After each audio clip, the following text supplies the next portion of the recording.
CBI এর গরু পাচার মামলায় জামিন পেলেন অনুব্রত মণ্ডল। কবে ফিরবেন বীরভূমে? ইতিমধ্যে এই খবরে খুশির হাওয়া অনুব্রত অনুগামীদের মধ্যে। মঙ্গলবার সুপ্রিম কোর্টে বীরভূমের তৃণমূল নেতা অনুব্রতের জামিন মামলার শুনানি হয়। শুনানি শেষে অনুব্রতের জামিন মঞ্জুর করে বিচারপতি বেলা এম ত্রিবেদী এবং বিচারপতি সতীশ চন্দ্র শর্মার ডিভিশন বেঞ্চ। মঙ্গলবার ডিভিশন বেঞ্চে অনুব্রতের জামিন মঞ্জুর করা হয়। তবে সূত্রের খবর তিনি এখনই তিহার থেকে মুক্তি পাচ্ছেন না, অর্থাৎ তিহার থেকে এখনই ফেরা হচ্ছে না অনুব্রত। সিবিআই এর মামলায় জামিন পেলেও ইডির মামলা এখনো ঝুলেই রয়েছে দিল্লির হাইকোর্টে, তাই এখনই জেল মুক্তি ঘটছে না অনুব্রতের। এদিকে অনুব্রত জামিন পাওয়ার খবর আসতেই বীরভূমের দলীয় কর্মীদের মধ্যে কিন্তু উল্লাস লক্ষ্য করা গিয়েছে। আমরা শুনবো টিএমসি বিধায়ক অভিজিৎ সিংহ আমাদের কি জানিয়েছেন। কংগ্রেসটা করি না না আমি বলে দিয়েছি ছিলেন তো তিনি দ্রুত ফিরে এলে টিম কৃষ্ণ আবার উজ্জীবিত হবে, টিম অনুব্রত বা টিম কৃষ্ণ আবার উজ্জীবিত হবে। মানে পুরো টিম রেডি রয়েছে, শুধু তার ফেরার অপেক্ষা। হ্যাঁ, আমরা সবাই তো সেইভাবেই পঞ্চায়েত করলাম, লোকসভা করলাম, টিম হিসেবেই তো বীরভূমে সবসময় আমরা সব কাজ করি, সংগঠনের কাজ, নির্বাচনের কাজ, তো সেই টিম আমরা আছি। তিনি এলে টিম আরো শক্তিশালী।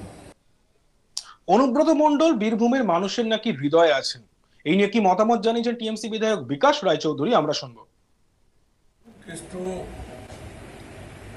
বীরভূম জেলায় এমন একজন নেতা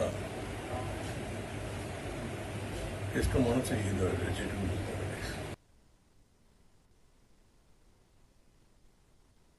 এ বিষয়ে প্রতিক্রিয়া জানিয়েছেন বিরোধীরাও। কংগ্রেস নেতা মিল্টন রশিদ জানিয়েছেন এটা আদালতের রায়। অনুব্রত মণ্ডল জেলার মানুষ, তিনি জামিন পেয়েছেন একটি মামলায়, আরেকটি মামলায় এখনো জামিন পাননি, তার মেয়েও জামিন পাননি। এই বিষয়ে বিজেপি জেলা সভাপতি ধ্রুব সাহা জানান আদালতের রায়ের উপর তাদের ভরসা আছে, এই মামলার সঙ্গে আন্তর্জাতিক যোগ রয়েছে। আমরা প্রথমে শুনবো কংগ্রেস নেতা মিল্টন রশিদ কি বলছেন। কেষ্টদা শুনলাম বেল পেয়েছে, তার মেয়ে বেল পায়নি। গরু পাচার মামলায় আসল কি ঘটনা সেটা ইডি সিবিআই জানে, আমাদের মতো খুদে লোকদের বলার অপেক্ষা রাখে না, কারণ এসব ব্যাপারে তো আমরা থাকি না। বেলটা হলো ডিসক্রিপশন আদালতে, আদালত সিডি কনসিডার করে আদালতের মনে হয়েছে বেল দেওয়ার, বেল দিয়েছে। এখানে রাজনৈতিক কোনো বক্তব্য চলে না। তবে আমাদের জেলার লোক জেলে ছিল, বেল পেয়েছে, ঠিক আছে, আপত্তি নেই। কিন্তু বেল পেয়েছে মানে ভাববেন না যে কেসটা থেকে উনি মুক্তি পেয়েছেন। কেসটা ট্রায়ালে থাকবে, ট্রায়ালে চলবে। আরও একটা কেসে উনি এখনও বেল পাননি। আবার আদালত যখন মনে করবেন বেল দেওয়ার আছে তখন ওনাকে বেল দেবেন, উনি বাড়ি আসবেন। অন্যদিকে অনুব্রতর জামিন নিয়ে বিজেপি নেতা ধ্রুব সাহা কি বলছেন, আমরা শুনবো। সিবিআই মামলায় আজকে জামিন পেয়েছে, কিন্তু এখনো এই মামলা চলছে, গরু পাচার কাণ্ডেই চলছে। এর সঙ্গে আন্তর্জাতিক যোগাযোগ আছে। যারা ভাবছে যে এই মামলায় জামিন পেয়েছে মানে কৃষ্ণমণ্ডল বেরিয়ে আবার বীরভূমের রাজনীতিতে যুক্ত হবে, তারা মুখ্যের সঙ্গে বাস করছে। একটা কনস্পিরেন্সি হয়েছে, ষড়যন্ত্র হয়েছে। সেই ষড়যন্ত্র বৃহত্তর ষড়যন্ত্র, যেটা দেশ বিরোধী ষড়যন্ত্র, আর সেই ষড়যন্ত্রের সঙ্গে যুক্ত হচ্ছে কৃষ্ণমণ্ডলেরা। সুতরাং কোনো একটা বিষয়কে কেন্দ্র করে মহামান্য উচ্চ ন্যায়ালয়ে যে রায় দিয়েছে, আমরা সেই রায়কে স্বাগত জানাচ্ছি। আমরা আইনের প্রতি শ্রদ্ধাশীল এবং আস্থাশীল। আমরা মনে করি ন্যায় প্রতিষ্ঠিত হওয়ার জন্য কেন্দ্রীয় বিচার ব্যবস্থা এবং সুপ্রিম কোর্ট যে ব্যবস্থা নেবে সেটা সঠিক নেবে। এই বিষয়ে বীরভূম থেকে আমাদের প্রতিনিধি শান্তনু হাজরা একটি রিপোর্ট পাঠিয়েছেন, আমরা দেখব। 11 আগস্ট 2022 সাল বীরভূমের জেলা সভাপতি অনুব্রত মণ্ডলকে সিবিআই পাকড়াও করেছিল তার বাড়ি থেকে। আর তারপর থেকে 2024 প্রায় 2 বছর হয়ে গেছে, এখনো পর্যন্ত কিন্তু নিজের ঘরে ফিরতে পারেনি অনুব্রত মণ্ডল। সুপ্রিম কোর্ট এদিন তাকে কিন্তু জামিন দিয়েছে। আন্তর্জাতিক যে বাংলাদেশ এবং ভারতে সীমানা থেকে যে গরু পাচার কাণ্ড হয়েছে, এই গরু পাচার কাণ্ডে কিন্তু অভিযুক্ত হিসাবে যুক্ত হয়েছিলেন অনুব্রত মণ্ডল। আর এই অনুব্রত মণ্ডলকে কিন্তু সিবিআই প্রথমে হেফাজতে নেই, তারপরে কিন্তু তার আরও বিভিন্ন মামলা রয়েছে যা কিন্তু কেন্দ্রীয় তদন্তকারী সংস্থা করছে। দেখুন, দেখা যাচ্ছে ইডি মামলা রয়েছে অনুব্রত মণ্ডলের বিরুদ্ধে। তবে সুপ্রিম কোর্ট কিন্তু এবার কেষ্ট অর্থাৎ অনুব্রত মণ্ডলকে গরু পাচার কাণ্ডে কিন্তু জামিন দিয়েছে। আর এই জামিনের খবর বীরভূমের তার গড়ে আসতেই একেবারে হই হুল্লোড়ে মেতে উঠেছে তৃণমূল কর্মী সমর্থকেরা। আর কটাক্ষের সুর চড়াতে পিছুপা হচ্ছে না বাম, কংগ্রেস, বিজেপির তরফ থেকে।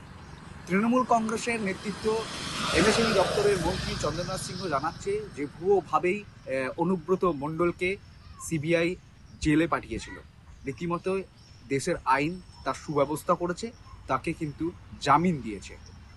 একই সুরে সুর চড়িয়েছেন সিউড়ির বিধায়ক, কোর কমিটির সদস্য বিকাশ রায়চৌধুরী। একই সঙ্গে লাভপুরের বিধায়ক অনুব্রত ঘনিষ্ঠ অভিজিৎ সিংহ ওরফে রানা সিং, তিনিও কিন্তু এই সুরেই সুর চড়িয়েছেন। অন্যদিকে ভারতীয় জনতা পার্টির বীরভূম জেলা সভাপতি ধ্রুব শাহ তিনি জানাচ্ছেন যে অনুব্রত মণ্ডলের জামিনে যে সকল তৃণমূল কর্মী সমর্থকেরা খুশি হচ্ছে তারা মূর্খের স্বর্গে বাস করছে। কারণ অনুব্রত মণ্ডলকে শুধু গরু পাচার না,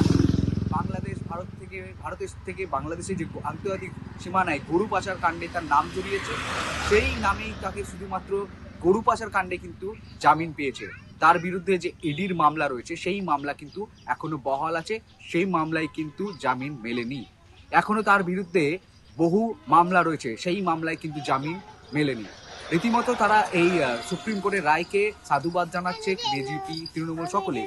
বিজেপি আরও অভিযোগ করছে যে অনুব্রত মণ্ডলের যে জামিন দিয়েছে তার জন্য আমরা কোর্টের প্রতি আস্থা রাখছি, কেন্দ্রীয় ন্যায় বিচারের প্রতি, কারণ কেন্দ্রীয় ন্যায়পালিকায় একেবারে ন্যায় মেলে।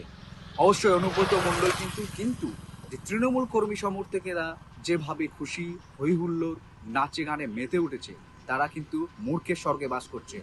অনুব্রত মণ্ডলের বিরুদ্ধে আরও বহু মামলা রয়েছে যেগুলো কিন্তু জামিন অযোগ্য ধারার মামলা, জামিন না মেলার মতোই। তবে এই মূর্খ স্বর্গে বাস করছে তৃণমূল কর্মী সমর্থকেরা। উল্টো দিকে জাতীয় কংগ্রেসের মিল্টন রশিদ, সব বীরভূম জেলা সম্পাদক, তিনিও কিন্তু এই বিষয় নিয়ে মন্তব্য প্রকাশ করেছেন। অন্যদিকে আমরা দেখেওছি যে লাভপুরের 2024 নির্বাচনী প্রচারের সময় লাভপুরের মঞ্চ থেকে কিন্তু মুখ্যমন্ত্রী ইঙ্গিত দিয়েছিলেন যে অনুব্রত মণ্ডল ওরফে কেষ্টর ঘর বাপসি। রীতিমতোই এই নিয়ে কিন্তু বাম কর্মী সমর্থক, বাম নেতৃত্ব জানিয়েছিল যে বিজেপি আর তৃণমূল দুই বীজে মূল, এরা দুজনে একের ওপরে পূরক। অনুব্রত মণ্ডলকে এই নির্বাচনে জয় হওয়ার পর তারা একটি বৈঠক সিদ্ধান্ত অনুব্রত মণ্ডল ছাড়া পাবে, মুখ্যমন্ত্রী সেটা জানেন। এক কথা বলা যেতেই পারে বিভিন্ন অনুব্রতর জামিনকে কেন্দ্র করে বীরভূমের রাজনৈতিক পারদ তুঙ্গে, আবারও রাজনৈতিক মহলের জল্পনা কিন্তু তুঙ্গে। দেখতে থাকুন আজ তাক বাংলা, সাবস্ক্রাইব করতে ভুলবেন না।